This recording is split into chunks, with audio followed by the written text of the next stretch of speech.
मैंने देखी movie Kantara a legend Hindi में। और मूवी देखने के बाद मैं इतना ही कहूँगा कि सिनेमा अभी ज़िंदा है। इंडियन सिनेमा आज भी ज़िंदा है। मैं चाहूँ तो इस मूवी को एकदम नकार सकता हूँ, क्योंकि इसमें एक गुंडे के कैरेक्टर को बहुत ऊपर पेश कर दिया गया है। मगर मैं इतना भी जानता हूँ, जितना शुद्ध कोई बुराई से अच्छाई की तरफ आके हो जाता है, उस बराबर का शुद्ध मनुष्य तो कहीं जाने या कहीं पे बार बार नहाने के बाद भी नहीं होता।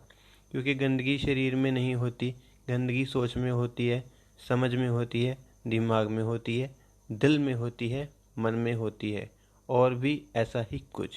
शरीर से गंदगी उतार के अगर कोई शुद्ध हो जाए या होता हो, तो वो सिर्फ एक पाखंड है, अंधविश्वास है।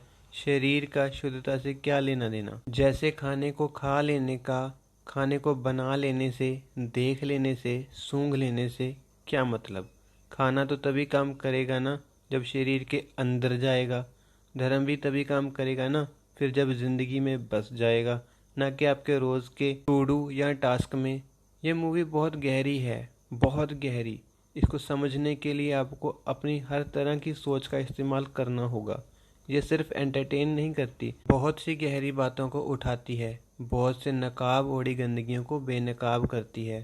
इस तरह का सिनेमा एंटरटेन भी करता है, बिजनेस भी करता है, और हमें उस रोशनी की तरफ भी धकेलता है जिसे हम धार्मिक जगहों पर ढूंढते रहते हैं। क्योंकि हम सबको बनाने वाला सिर्फ हमारी तरफ से बनाई गई जगहों पे ही सीमित नहीं है। वो हमारे गांव से, हमारे राज्य से, देश से, दुनिया से, सबसे बाहर है, पर फिर भी सब में है। इंसान को छोड़ो, वो तो हर तरह के जानवर और परिंदे में भी है, जंतु में भी है, और जीवाणु में भी है। अगर समझ रहे हो तो औरों को भी समझाओ, क्योंकि धर्म गिनती बढ़ाने का नाम नहीं, गुणों को बढ़ाने का नाम है। अब वापिस आऊँ इस मूवी कांतारा अ लेजेंड पे, तो बॉस इस मूवी की स्टोरी मुझे काफ़ी रिस्की लगी, क्योंकि ये बिल्कुल एक अच्छे दायरे की हद से एक बुरे दायरे की हद तक को छूती जा रही थी। जरा सी भी अगर हम स्थिति को अलग तरीके से समझ गए, तो इससे निकलने वाला मोरल चेंज हो जाएगा। इसकी स्टोरी प्रकृति से जुड़ी है, धर्म से जुड़ी है, लोगों के एक समूह से जुड़ी है, एक राजनीतिक दृष्टिकोण से जुड़ी है। इतने सब से जुड़े होने के बावजूद भी असल भावनाओं से जुड़ी है। हर कोई किसी न किसी को पूजता है, उसके जैसा बनने की कोशिश करता है, भले ही उसका वो हीरो, गुरु, देवता, फरिश्ता या शैतान ही क्यों न हो।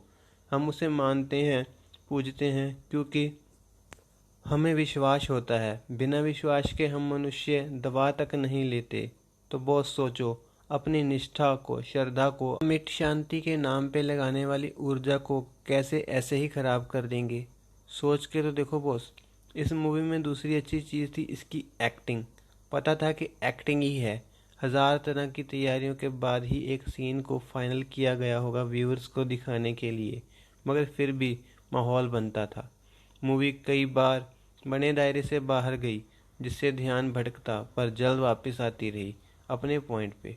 एक्टिंग के कारण से ही ना। इस मूवी में अगर लव स्टोरी वाला एंगल ना भी डालते, तो भी ये मूवी इतनी ही शानदार होती। क्योंकि मुझे फीमेल के भाला फेंकने से ज़्यादा आंखों के सामने हुई दोस्त की मौत का इम्पैक्ट मेन लीड के ऊपर ज़्यादा बड़ा और पावरफुल महसूस हुआ। बाकी इसमें कैरेक्टर्स बहुत हैं बात करने के लिए और सराहने के लिए। मेन लीड के दोस्त, उसकी माँ, फॉरेस्ट पुलिस ऑफिसर्स, विलन की फैमिली, या कहूँ विलन के लिए काम करने वाले उसके पालतू। बट आखिर में हुआ क्या। लालच के ऊपर जीत किसकी हुई। क्या यहाँ हमारा बनाया गया लॉ एंड जस्टिस जीता। क्या यहाँ लालच को ज्ञान ने हराया। क्या यहाँ लालच को विज्ञान ने हराया। क्या यहाँ लालच को इंसानी ताकत ने हराया। क्या यहाँ लालच को इंसानी एकता ने हराया। नहीं बॉस, यहाँ लालच को एक चमत्कार ने हराया, एक देव ने। क्या आपकी ज़िंदगी में चमत्कार 2-3 बार हो चुका है। क्या आप किसी अपने पूजने वाले की शक्ति का प्रदर्शन अपनी आंखों से अपनी ज़िंदगी में देख चुके हैं। आपका जवाब होगा नहीं।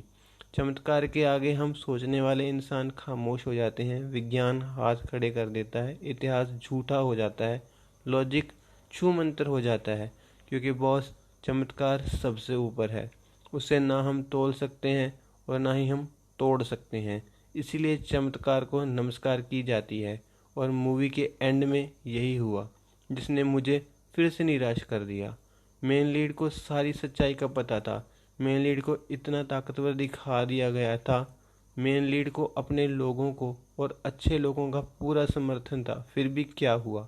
उसके सामने लालची शैतान ने मासूमों को मारा, सावधान करने के बावजूद भी। यानी हम कितनी भी कोशिश कर लें, कुछ को ख़त्म या निष्क्रिय करना ही पड़ता है। वो बदलेंगे इस आस पे उन्हें नहीं छोड़ा जा सकता। मगर क्या हम ये फैसला लेने के काबिल हैं, या होते हैं, या फिर हो भी पाएंगे? एक गुंडे की ज़िंदगी जो कोई काम नहीं करता, कोई घर की जिम्मेदारी नहीं उठाता, शक्तिशाली लोगों पे भरोसा करता है, उनके लिए काम करता है, उनके फेंके हुए टुकड़ों पे जीता है। मेकर्स, आप ये क्या दिखा रहे हो? मूवी किस लेवल की थी?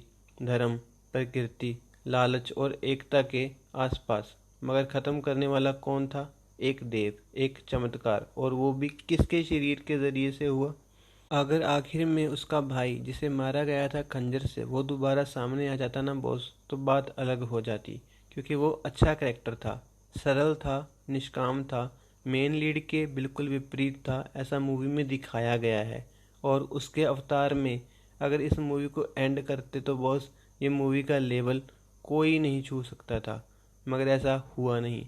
गुंडे के शरीर के अंदर ही एक देव आया और ये मूवी चल गई। एक गुंडे की कहानी चल गई, एक जिस्म की भूख वाले प्रेमी जोड़े की कहानी चल गई, एक दबाने वाले लालची और मजबूर समूह की कहानी चल गई। आने वाला समय आपको सराहेगा इस विषय पर मूवी बनाने के लिए, क्योंकि आपने मूवी बनाते समय सभी तरह के दूसरे एलिमेंट्स का ध्यान भी रखा।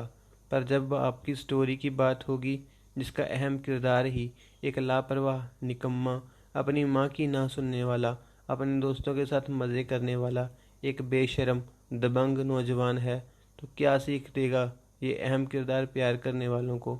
ज़रा गहरा सोच कर बताओ। क्योंकि एट द एंड ये मूवी भी हमारे समाज पे अपना असर तो डालेगी ही ना।